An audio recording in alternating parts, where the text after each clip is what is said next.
अस्सलाम वालेकुम। My name is Saad Waqas. Medpharm academy में आपको खुशामदीद कहता हूँ। जैसा कि आपको पता है कि मैं पैरामेडिकल कोर्सेज़ के बारे में जो है बताता रहता हूँ, तो उसके अंदर पैरामेडिकल कोर्सेज़ जो पंजाब मेडिकल फैकल्टी ने स्टार्ट करवाए, तो अब मैं जो paramedical courses OT lab dispensing हो गया, तो उसके बारे में मैं आपको पढ़ा रहा था। बेसिक मेडिकल साइंसेज में जो सब्जेक्ट था बेसिक मेडिकल साइंसेज का, तो उसके अंदर मैंने फ़र्स्ट एड के बारे में पीछे बताया इंट्रोडक्शन। तो फ़र्स्ट एड क्या होती है, कैसे देते हैं, उसका फंक्शन क्या होता है, और उसके बाद मैंने आपको बताया ड्रेसिंग और बैंडेजेस के बारे में। तो उसी चैप्टर का जो तीसरा हमारा पोर्शन है, टॉपिक नंबर 3 है, तो वो हमने देखना है कि रेस्पिरेटरी सिस्टम क्या चीज़ है। ये आप तकरीबन 9th-10th से भी पढ़ते आ रहे हैं कि रेस्पिरेटरी सिस्टम किसे कहते हैं। इसे हम उर्दू में कहते हैं निज़ाम-ए-तनफ़्फ़ुस। यानी हमने आज जो आपके सिलेबस के अंदर है structure and functions of the respiratory system, इसे हमने रेस्पिरेटरी सिस्टम को उर्दू में लिखें तो इसे हम कहते हैं निज़ाम-ए-तनफ़्फ़ुस, यानी सांस लेने का निज़ाम। यानी आप देखिए किन्नी पार्टिकल जिसे बोलते हुए हमें कुछ सेकेंड ही नहीं लगते, O2 यानी ऑक्सीजन है, तो हम उसके ऊपर जिंदा है। यानी हमारी इतना औकात है कि हम सिर्फ ऑक्सीजन के ऊपर जिंदा हैं और इतना सोच रखते हैं कि हमने इतना बड़े बड़े काम करने हैं। तो उस ऑक्सीजन की यानी हमें जिंदा रहने के लिए सिर्फ ऑक्सीजन दरकार है कि यानी ऑक्सीजन ही की वजह से हमारे सेल को एनर्जी मिलती है। तो आज हमने पढ़ना है कि जो गैसेस का एक्सचेंज है, ये तबादला होता है कि ऑक्सीजन को इनटेक करना बॉडी के अंदर और कार्बन डाइऑक्साइड को जो हमें ज़रूरत नहीं है हमारे इन्वायरमेंट के अंदर प्लांट्स को जो है प्लांट्स क्या है, प्लांट्स को ज़रूरत होती है पौधों को जिंदा रहने के लिए, तो हम गैसेस का तबादला करते हैं। तो गैसेस का तबादला जो सिस्टम करता है उस सिस्टम को हम क्या कहते हैं, रेस्पिरेटरी सिस्टम कहते हैं। यानी वो निज़ाम जहाँ पर हमारे गैसेस का तबादला होता है। तो उसके अंदर हम पार्ट ऑफ बॉडी को हमेशा इंटरेस्टिंग सब्जेक्ट होता है, ये एनाटॉमी और फिजियोलॉजी का भी हिस्सा है। आपने पहले भी पढ़ा 9th-10th के अंदर भी निज़ाम-ए-तनफ़्फ़ुस आया। तो इसके अंदर मैं आपको स्ट्रक्चर बताऊंगा, उसकी एनाटॉमी बताऊंगा और कुछ फंक्शन बताऊंगा, क्योंकि हमने आगे डिजीजेस पढ़नी है। तो निज़ाम-ए-तनफ़्फ़ुस की अमराज कौन सी हैं, तो सबसे पहले हमें एनाटॉमी और फिजियोलॉजी आनी चाहिए। ये मैंने बहुत ही नैरो करके लिखा कि ताकि आपको इसके अंदर क्या है कि आसानी से समझ भी आ जाए और स्ट्रक्चर भी मैं आपको इंशाल्लाह समझाऊंगा। तो निज़ाम-ए-तनफ़्फ़ुस दो पार्ट में मुश्तमिल होता है। एक कौन सा होता है, इसे हम इंग्लिश में कहते हैं रेस्पिरेटरी ट्रैक्ट, रेस्पिरेटरी सिस्टम भी कहते हैं इसको। तो ये एक अपर रेस्पिरेटरी सिस्टम है, एक लोअर रेस्पिरेटरी सिस्टम है। हम अपनी बॉडी को सामने रखकर जब स्टडी करते तो हमें ये चीज़ आसानी से ही याद हो जाती है। तो अपर रेस्पिरेटरी सिस्टम के अंदर हमारी क्या आती है, नोज आती है, नाक हो गया, नॉस्ट्रिल्स मौजूद है, नथने मौजूद है इसके अंदर, और इसके पहले पार्ट है। उसके बाद क्या है, हमारा साइनस हो गया, ठीक है। उसके बाद क्या आता है जी हमारे पास, उसके बाद हमारे पास आ जाता है जी गला हो गया, फेरेंक्स हो गया। फेरेंक्स जो है ये भी अपर रेस्पिरेटरी ट्रैक्ट में आता है, जिसे हम गला कहते हैं। उसके बाद लेरिंक्स आता है, तो ये सेंटर के अंदर है। हम कभी कुछ कहते हैं कि ये अपर में है, कुछ लोअर में कहते हैं, तो जिसे हम सेंटर भी कह सकते हैं। लेरिंक्स के बाद फिर हमारे पास क्या आता है, ट्रैकिया आता है। ट्रैकिया के बाद फिर हमारे पास क्या आते हैं, लंग्स आते हैं, फेफड़े जिसे हम कहते हैं। ट्रैकिया कहते हैं सांस की नाली को, फेफड़े हमारे पास मौजूद है। तो राइट और लेफ्ट लंग्स होता है। तो रिब्स के नीचे यानी जो हड्डियों का ढांचा है इसके नीचे हमारी क्या पड़ी होती है, फेफड़े पड़े होते हैं। और ट्रैकिया फिर आगे फेफड़ों में जो तकसीम होता है, तो वो दो यानी फेफड़ों के अंदर दो तरीके से वो क्या हो रहा होता है, तकसीम हो रहा होता है। एक राइट ब्रोंकाई होती है, एक क्या है, लेफ्ट ब्रोंकाई होती है।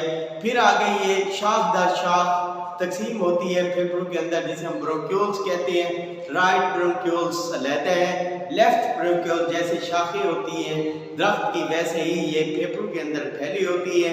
ये रास्ते हैं, वे हैं किसके, एक्सपोर्ट ऑफ द ऑक्सीजन, यानी ऑक्सीजन के इसी रास्ते से जाती है और कार्बन डाइऑक्साइड इसी रास्ते से वापस आती है। और इसके एंड के अंदर, ब्रोंक्यूल्स के एंड के अंदर क्या है कि छोटी छोटी ईयर सैक्स पड़ी होती है, अंगूर की मानद मैं कह सकता हूँ थैलियाँ सी पड़ी होती है। जैसे अंगूर की हमारे पास फल है तो ऐसी थैलियाँ सी लटकी होती हैं एंड के अंदर ब्रोंक्यूल्स की, तो ये क्या कहलाती हैं, एल्वोलाइज कहलाती हैं। तो हमने तमाम पढ़ना है कि हमारे जो नोज है, नाक का क्या फंक्शन है। उसके बाद मैं इसकी पिक्चर भी आपको सेंड करूंगा, इसके अंदर ऐड करूंगा। तो उसके बाद नाक का क्या काम है, हमारे गले का क्या काम है, हमारे ट्रैके का क्या काम है, ब्रोंक्यूल्स का क्या काम है, ब्रोंक्यूल्स के बाद ब्रोंकाई एल्वोलाइज का क्या काम है और टोटल रेस्पिरेटरी सिस्टम का क्या काम होता है। क्योंकि असल मकसद क्या है, हमने सेल तक, इंटरनल सेल तक, क्योंकि हम किस चीज से बने हुए हैं, सेल से बने हुए हैं, सेल तक हमने ऑक्सीजन को पहुंचाना है ताकि वो ऑक्सीजन से पहुंचे वहां पर और वो सेल लाइव रहे, जिंदा रहे, और उसके बदले में जो वेस्ट मटेरियल पैदा होता है कार्बन डाइऑक्साइड को किस तरीके से एक्सपोर्ट करते हैं, ये तमाम हम इसके अंदर पढ़ते हैं। तो लेट्स स्टार्ट। ये मैं सबसे पहले आपको पढ़ाता हूँ कि nose and nasal cavity. Number 1, nose and nasal cavity. नाक क्या है और नाक की जो अंदर की कैविटी है वो क्या वर्क करती है। तो स्ट्रक्चर देखें, सांस के लिहाज से अगर देखें तो ये स्ट्रक्चर जो है सांस के लिहाज से हमारे पास 2 नॉस्ट्रल्स मौजूद है। जो हवा है, एयर है, एयर के अंदर जरूरी तो नहीं है कि ऑक्सीजन है, डस्ट पार्टिकल भी मौजूद होते हैं। तो एयर जो एंटर होती है थ्रू द नॉस्ट्रल्स, ये जो हवा होती है जो हम सांस ले रहे हैं, इनहेल कर रहे हैं, तो ये नॉस्ट्रल के जरिए, इन नथनों के जरिए ये क्या हो रही होती है, इन हो रही होती है हमारी बॉडी के अंदर। passes through the nasal cavity lined with the mucous membrane। तो ये नेजल कैविटी है, तो इसके अंदर क्या है कि म्यूकस मेम्ब्रेन मौजूद है और बाल भी छोटे छोटे से मौजूद होते हैं जो क्या कर रहे होते हैं, काम दे रहे होते हैं। तो फंक्शन मैं आपको पढ़ाता हूँ कि नाक का फंक्शन क्या है। एक तो हवा को यानी कैच करना, दूसरा हमारे पास क्या होता है कि स्मेल यानी जो बू और खुशबू है इसके अंदर फर्क करना। तो ये भी यानी इसके अंदर एक पार्ट है इसका। तो एक फंक्शन ये है कि वार्म कहते हैं गर्म करना। हवा जो है हमारी जो बॉडी टेम्परेचर है उसके एयर को उतना ही टेम्परेचर देती है जितना रिक्वायर्ड है। जो हम हवा ले रहे हैं उसको वार्म करती है। म्यूकस मेम्ब्रेन की वजह से वो हवा क्या होती है, नम होती है, नमी आती है। और जो बाल हमारे नाक के अंदर है तो उससे क्या है कि फिल्टर कमिंग इन एयर और हवा को फिल्टर करने में भी वो काम आते हैं ताकि डस्ट पार्टिकल क्या होते हैं उस बाल के अंदर, उन बालों के अंदर रह जाते हैं। तो ये किसके है, नाक का काम है, नोज का काम है। तो मैं अगर इसको बनाऊं तो नोज हम इस तरीके से भी बना सकते हैं। मैं यहाँ पर इसको सिंपल से आपको सिर्फ स्ट्रक्चर बता रहा हूँ। तो हमारे पास क्या है कि ये नोज का स्ट्रक्चर आता है। तो मैं इसको यहाँ पर नोज कहता हूँ। तो इसके क्या है कि हमारे पास नथने से हैं तो जिसे हम नॉस्ट्रल्स का नाम देते हैं। उसके बाद क्या है जी, फेरेंक्स आ जाता है, गला। ये जो है ये हमारा क्या है कि गला है जहाँ पर मुंह की सुराख भी हो रहा है जो एसोफेगस की तरफ जा रहा है, और जो गला है यहाँ से एसोफेगस भी स्टार्ट हो रहा है, खुराक की नाली भी स्टार्ट हो रही है, साथ ट्रैकिया भी है, सांस की नाली भी इसके अंदर क्या होती है, स्टार्ट होती है फेरेंक्स से। तो हम फेरेंक्स के बारे में पढ़ते हैं कि फेरेंक्स किसे कहते हैं। थ्रोट स्ट्रक्चर है, ये किस चीज के साथ कनेक्ट होता है, connect the nasal cavity and mouth to the larynx. यानी एक तो ये है कि नाक से ये कनेक्ट है गला, दूसरा मुंह के से भी ये कनेक्ट है, और ये किसके साथ जाकर अटैच होता है, लेरिंक्स के साथ। यानी जो सांस की नाली का पहला हिस्सा है, मैं इसे यहाँ पर बनाता हूँ, इसको मैं फेरेंक्स का नाम दूंगा ताकि आपको ये आसानी से समझ आ जाए। फेरेंक्स उसके बाद जो यहाँ पर शुरू होता है हमारे पास, मैं इसको बड़ा सा बना देता हूँ आपको समझाने के लिए। तो ये क्या है, ये हमारा फेरेंक्स स्टार्ट हो रहा है। तो इस तरीके से फेरेंक्स है, यहाँ पर ये क्या है, ये लेरेंक्स पड़ा है। ऊपर क्या पड़ा है, लेरेंक्स पड़ा है, LARYNX, LARYNX, लेरेंक्स। अब ये देखिए, ये लेरेंक्स किसके साथ अटैच है, फेरेंक्स के साथ, और नीचे से किसके साथ अटैच हो रहा है, ट्रैकिया। ये क्या है, सी शेप, मैंने सी शेप स्ट्रक्चर कार्टिलेज टाइप है, तो ये ट्रैकिया मौजूद होता है। तो लेरेंक्स को हम दूसरा नाम क्या कहते हैं, वॉइस बॉक्स भी कहते हैं। सबसे पहले हम फेरेंक्स की बात कर रहे थे, तो फंक्शन क्या है फेरेंक्स का, तो serves as a passage for both air and food, यानी फेरेंक्स से हवा भी गुजरेगी, एयर भी गुजरेगा, क्योंकि गला है, एयर भी गुजरेगा और फूड भी गुजरेगा। जो फूड होगी, खुराक होगी, वो किस तरफ जाएगी, एसोफेगस की तरफ जाएगी, मैदे की तरफ जाएगी, और हवा जो है वो किस तरफ जा रही है, ट्रैकिया की तरफ जा रही होती है। तो ये किसका काम है, फेरेंक्स का। तो नेक्स्ट हम 3 के ऊपर पढ़ते हैं लेरेंक्स। लेरेंक्स को क्या कहते हैं, वॉइस बॉक्स। जो मैं आवाज अब निकाल रहा हूं, तो ये किससे निकल रही है, वॉइस बॉक्स से निकल रही है। ये फेरेंक्स के नीचे क्या पड़ा हुआ है, ये वॉइस बॉक्स पड़ा हुआ है, VOICE box, voice VOX box. यानी जो हवा पैसेज होती है, पास होती है, तो ये किससे टकराती है, लेरेंक्स से टकराती है, और यहाँ से ही आवाज पैदा होती है। तो ये एक वॉइस बॉक्स है, वहां पर ये काम देते हैं। तो लेरेंक्स का काम क्या है, स्ट्रक्चर देखें तो कंटेन वोकल कार्ड, यानी इसके अंदर क्या है कि वो कार्ड होता है जिससे वॉइस पैदा होती है, and is located below the pharynx.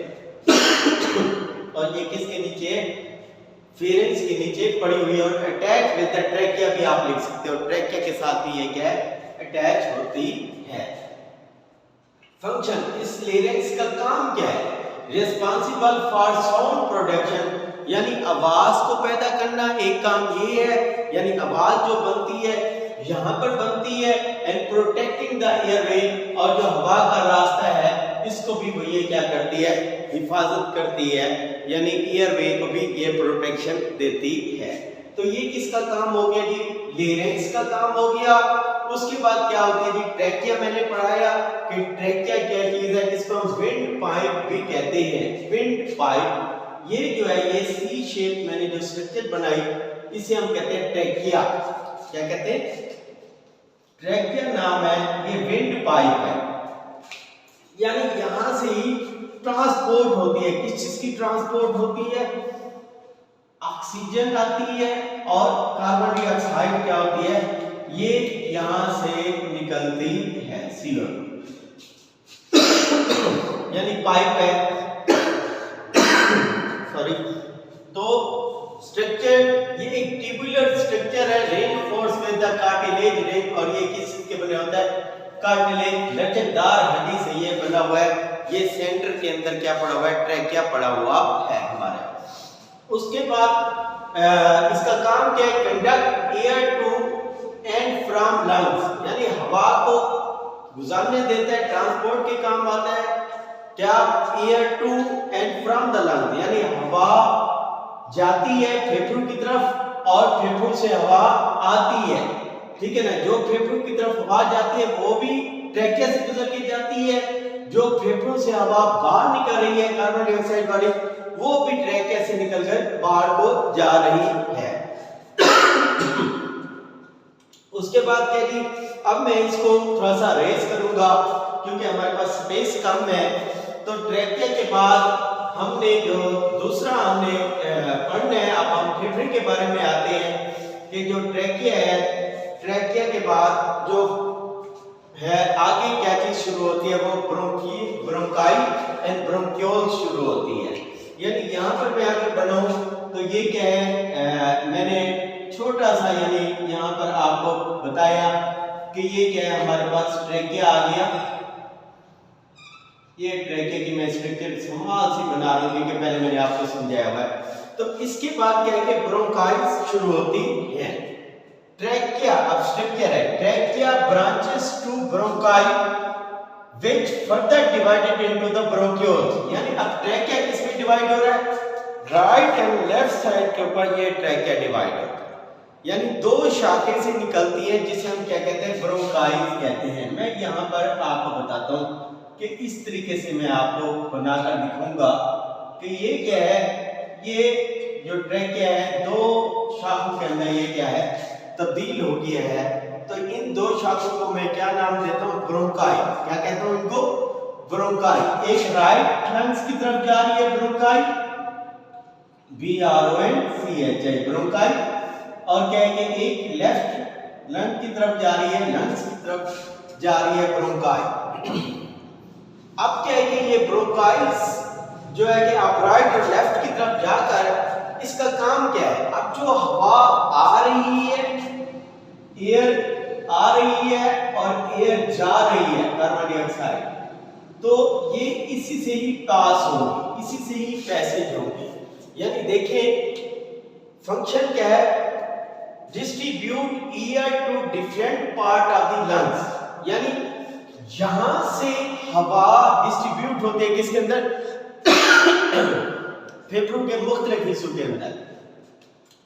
अब ये ब्रोंकाइल्स जो है किसमें तब्दील होती है, ब्रोंक्यूल्स के अंदर, यानी तकसीम जैसे दरख्त देखें, मैंने कहा था दरख्त के शाखें टहनियां से निकल रही होती हैं, तो ये भी ऐसे ही आगे क्या होते हैं, तकसीम दर तकसीम होती है, तकसीम दर तकसीम होती है।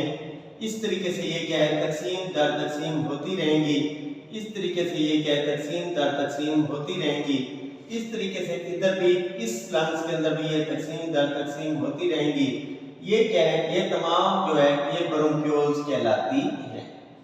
मैं इस तरीके से आपको बनाकर समझा रहा हूँ। ये आप मैंने लंग्स का पार्ट होता है, मैं इसको यहाँ पर अब लोअर रेस्पिरेटरी ट्रैक्ट में हम आगे ट्रैकिया से हम लोअर रेस्पिरेटरी ट्रैक्ट की तरफ आ रहे हैं। मैं सिर्फ इस तरफ से सिर्फ आपको एक ही लंग्स के बारे में समझा रहा हूँ, तो इस तरीके से मैं इसको बना रहा हूं, ठीक है जी। अब ये क्या है, ये ब्रोंक्यूल्स है, वो ब्रोंकाई थी, अब ये छोटी छोटी शाखों में चली गई, तो इसे मैंने क्या नाम दिया, ब्रोंक्यूल्स, ब्रोंक्यूल यानी जमा हो गया, यानी तकसीम दर तकसीम हो गए। तो ऐसे ही दूसरी ब्रोंकाइल की तकसीम दर तकसीम होती है राइट और लेफ्ट लंग्स के अंदर। तो इसका काम क्या है, distribute the air to the different of the lungs के अंदर। तो नेक्स्ट जो है एल्वोलाइज, तो यहाँ पर आपको शायद नजर नहीं आ रहा है एल्वोलाइज, तो एल्वोलाई किसे कहते हैं, मैं यहाँ पर लिख देता हूँ एल्वोलाई। यहाँ मैं आपको थोड़ा सा समझाना चाहूँगा इसके बारे में, क्योंकि ये बड़ा मेन पार्ट है एल्वोलाई, ठीक है। एल्वो जो है लाई जो है इसको हम क्या कहते हैं, एयर सैक्स, एयर सैक्स भी कहते हैं। एल्वोलाई प्लस क्या है, एल्वोलाइज आती है, ये क्या है, हवा की थैलियां हैं।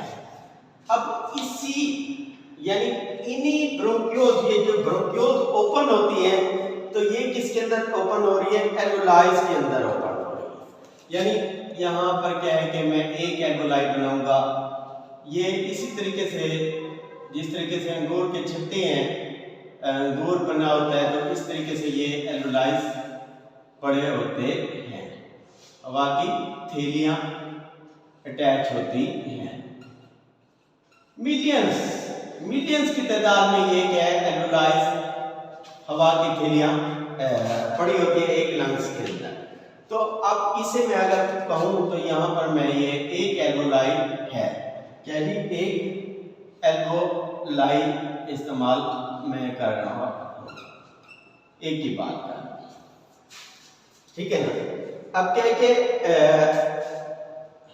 सॉरी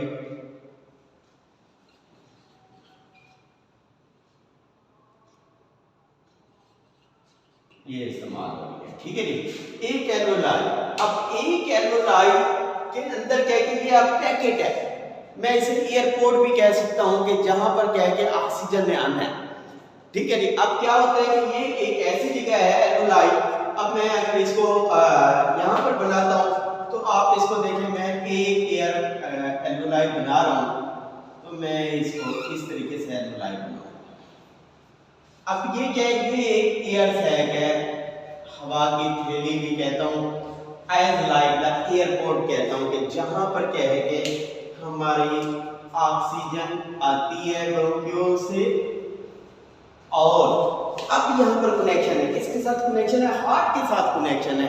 एल्वोलाइज का हार्ट से जो नालियाँ निकलती है, पल्मोनरी आर्टरीज और पल्मोनरी वेन्स का नाम आपने सुना होगा, उसके दरमियान के अंदर जो कैपिलरीज पड़ी होती है, तो जहाँ से गैसेस का तबादला होता है, तो वो कैपिलरीज यहाँ पर क्या है मौजूद होती है इसके इर्द गिर्द। ये मैं बना रहा हूँ, एक पल्मोनरी आर्टरी है, एक कौन सी है? पल्मोनरी वेन है।